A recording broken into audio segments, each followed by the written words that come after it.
Et à la une de cette édition, un mort et un blessé grave, un passage à niveau à Goriagué hier soir. La Gironde, premier département de France concernant les départs de feux de forêt. Les premiers festivaliers du Reggae Sunska qui commencent ce soir sur le campus. Les champions de la soudure en stage sur l'aérocampus cette fois.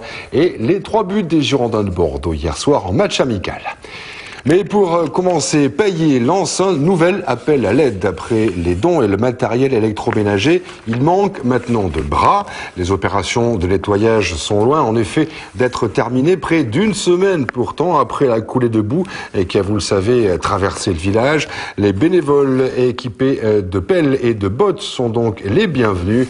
Rendez-vous à partir de 8h demain matin devant la mairie de Paillé. Donc, si vous voulez donner un coup de main aux habitants de ce village sinistré. Drame, un passage à niveau hier soir à Goriagué. Une voiture a été percutée par un TER qui circulait sans voyageurs. Dans le véhicule, en revanche, 2 personnes. Une jeune fille de 21 ans qui a été tuée et le conducteur, âgé lui de 23 ans, qui a été gravement blessé. Une enquête est ouverte pour déterminer les causes exactes de cet accident. Après le drame de Saint-Magne, un homme de 42 ans a été mis en examen hier soir, notamment pour homicide volontaire sur personne vulnérable. Il est soupçonné d'avoir tué d'un coup de fusil de chasse une septuagénaire le week-end dernier chez elle, avant de mettre le feu à sa maison pour, semble-t-il, maquiller le meurtre. L'homme qui sortait de prison après avoir purgé une peine pour homicide déjà a été interpellé lundi au terme d'une course-poursuite avec les gendarmes. Le mobile du meurtre de Paillé reste encore indéterminé, même si le suspect a été arrêté au volant de la voiture de la victime. La Gironde est le département de France qui enregistre le plus grand nombre de départs de feux de forêt. La plupart d'ailleurs sont d'origine humaine et accidentelle. Danger numéro 1 d'ailleurs, le barbecue et les braises que l'on oublie souvent d'éteindre. Alors même si ce mois de juillet a été plutôt calme en raison bien sûr des conditions météo, la vigilance reste de rigueur et les professionnels du feu sont encore et toujours sur le qui-vive. C'est ce qu'a pu constater Olivier Billot.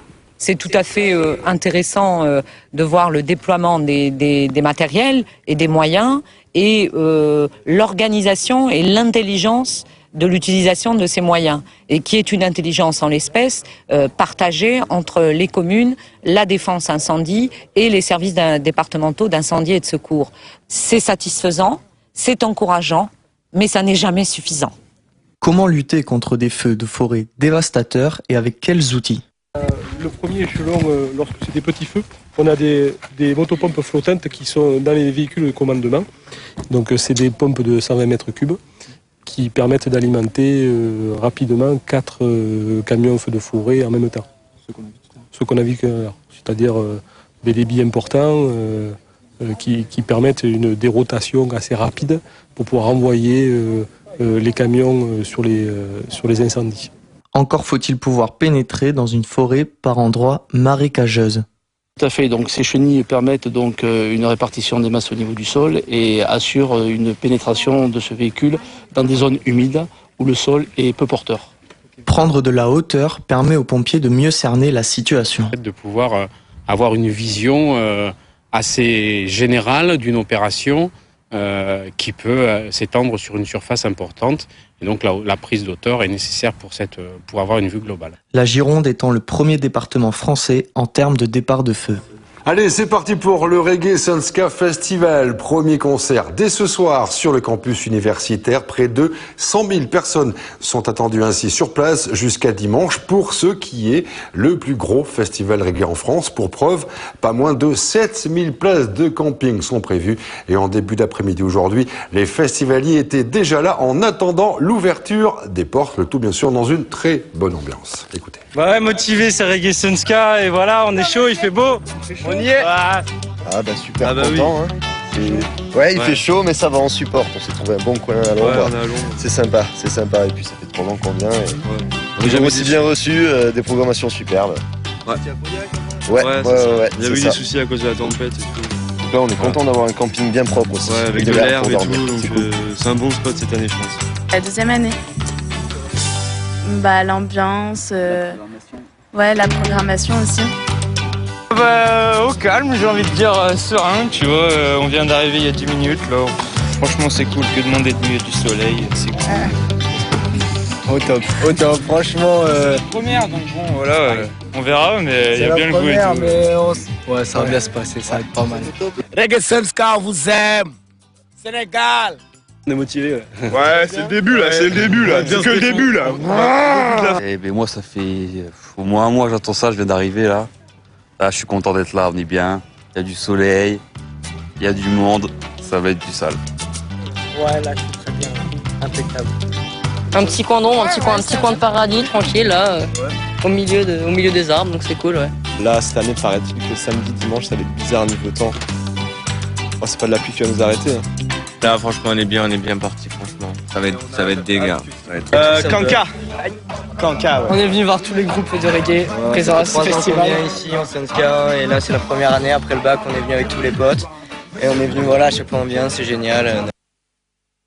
À Bordeaux, de plus en plus de touristes sont des étrangers, plus du tiers aujourd'hui, ce qui est une simple statistique plutôt positive d'ailleurs, peut se transformer en revanche en véritable galère aux terrasses des brasseries ou des restaurants au moment, bien sûr, de passer commande, peut-être plus pour très longtemps, puisque une jeune société développe en effet un système de traduction des menus grâce au téléphone portable. Le premier restaurant bordelais a d'ailleurs signé son contrat cette semaine. Comment ça marche? Démonstration avec Inès Navarro. Donc le procédé est très simple, j'ouvre mon application à QR code, je vais me mettre sur le QR code et je vais autoriser l'ouverture sur le site. Donc automatiquement, je vais tomber sur le site du restaurant, ici le Café Français, et je vais découvrir donc dans 18 langues mon menu. Comment dit-on rôti de bœuf en chinois? Pas toujours facile pour les serveurs de travailler avec un dictionnaire de langues. Arabe, russe, italien ou anglais, ce système permet aux touristes d'avoir les menus et autres informations dans leur propre langue. Bordeaux compte de plus en plus de touristes, un système qui pourrait être utile pour les restaurateurs et les serveurs. Alors cette application ne va pas changer notre travail dans le fond, mais nous permettre de travailler plus facilement avec les étrangers. Il y a une langue universelle qui est celle des signes, mais mimer un canard en terrasse dans un établissement comme le Café Français, ça fait rire tout le monde, mais ça prend un temps fou. Plus facile pour les restaurateurs et plus utile pour les touristes. Cette application pourrait même attirer plus de clients. Je préfère 1000 fois venir dans ce restaurant dans lequel je peux savoir le contenu du menu. Oui, je préfère 1000 fois venir ici avec cette application. Je vois tout rapidement et en plus, on n'a pas besoin de perdre du temps à m'expliquer.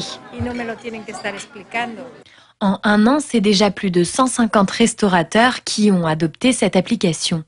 L'idée est venue en fait d'un voyage à l'étranger où on s'est vu servir des choses qui pour nous Français paraissent immangeables. Ce qui fait que quand on est dans un pays, eh bien, si on est au courant qu'un des restaurants parle français, on va aller régulièrement sur ce restaurant-là et non pas ceux sur lesquels on ne comprend rien. Il faut compter 790 € par an pour bénéficier de ce service. Le numérique s'installe partout, même dans nos assiettes.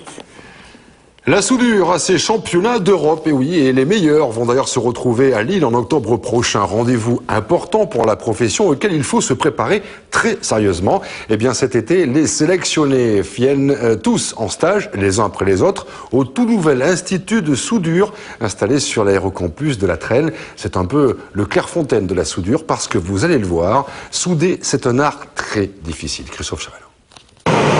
Et ici, t'es moins large que là. Donc tu vas encore perdre des points.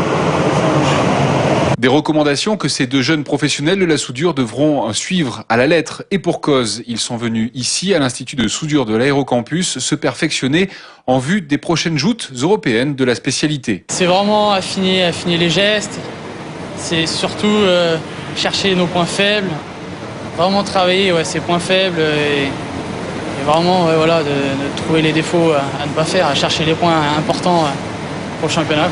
Là, on est en train de perfectionner réellement le geste et la position de leur torche pour avoir ce qu'on appelle nous l'excellence, de façon à répondre à tous les critères, je veux dire, de notation qui seront notés là-bas pendant le concours. Je veux, moi, en tout cas, que les jeunes puissent comprendre ce qu'ils font et ce qu'ils visualisent et qu'ils arrivent à s'auto-analyser en permanence.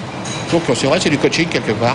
C'est ici, en effet, que l'on trouve les outils dernier cri et surtout un savoir-faire reconnu qui en ont fait cette année, en quelque sorte, le Centre national d'entraînement pour ces compétiteurs de la soudure. Nous disposons d'une grande capacité en termes de formation. Nous avons une capacité de 28 cabines de soudage. avec 3 formateurs permanents. Donc nous avons l'expérience locale en tant qu'Institut de soudure industrie et puis la richesse de l'Institut de soudure à l'échelle nationale. Mais à l'Aérocampus, il y a aussi la maintenance aéronautique pour laquelle participeront certains élèves sélectionnés parmi les meilleurs aux prochains mondiaux à Sao Paulo en 2015. On a fait la preuve de la capacité de développer tout ça, à nous de pérenniser, à nous de nous ancrer dans le tissu aéronautique, de nous ancrer durablement, parce que il est facile de réaliser des exploits de façon ponctuelle. Maintenant, il faut s'inscrire dans le temps. Mais pour l'heure, que ce soit sur aluminium ou inox, Gaëtan et Valentin poursuivent leur entraînement intensif en vue de leur rendez-vous lillois les 2 et 4 octobre prochains. Et le stage en Italie a plutôt bien commencé pour les Girondins de Bordeaux. Alors sans plus tarder, nous allons voir les 3 buts inscrits donc hier soir en match amical face à Pérouse, une équipe de 2e division. Un premier but signé Kazri que vous voyez là. Le 2e but quant à lui a été signé Sella grâce à une magnifique passe et aussi un magnifique lob. Et enfin, le 3e et dernier but, lui, a été signé Roland. A signalé que pour cette rencontre, Alou Diarra a été aligné par Willy Sagnol, même si aucune proposition officielle pour l'instant n'a été faite à l'ancien capitaine des Girondins de Bordeaux. Voilà pour l'essentiel de l'info sur TV7. Bonne soirée à toutes, bonne soirée à tous.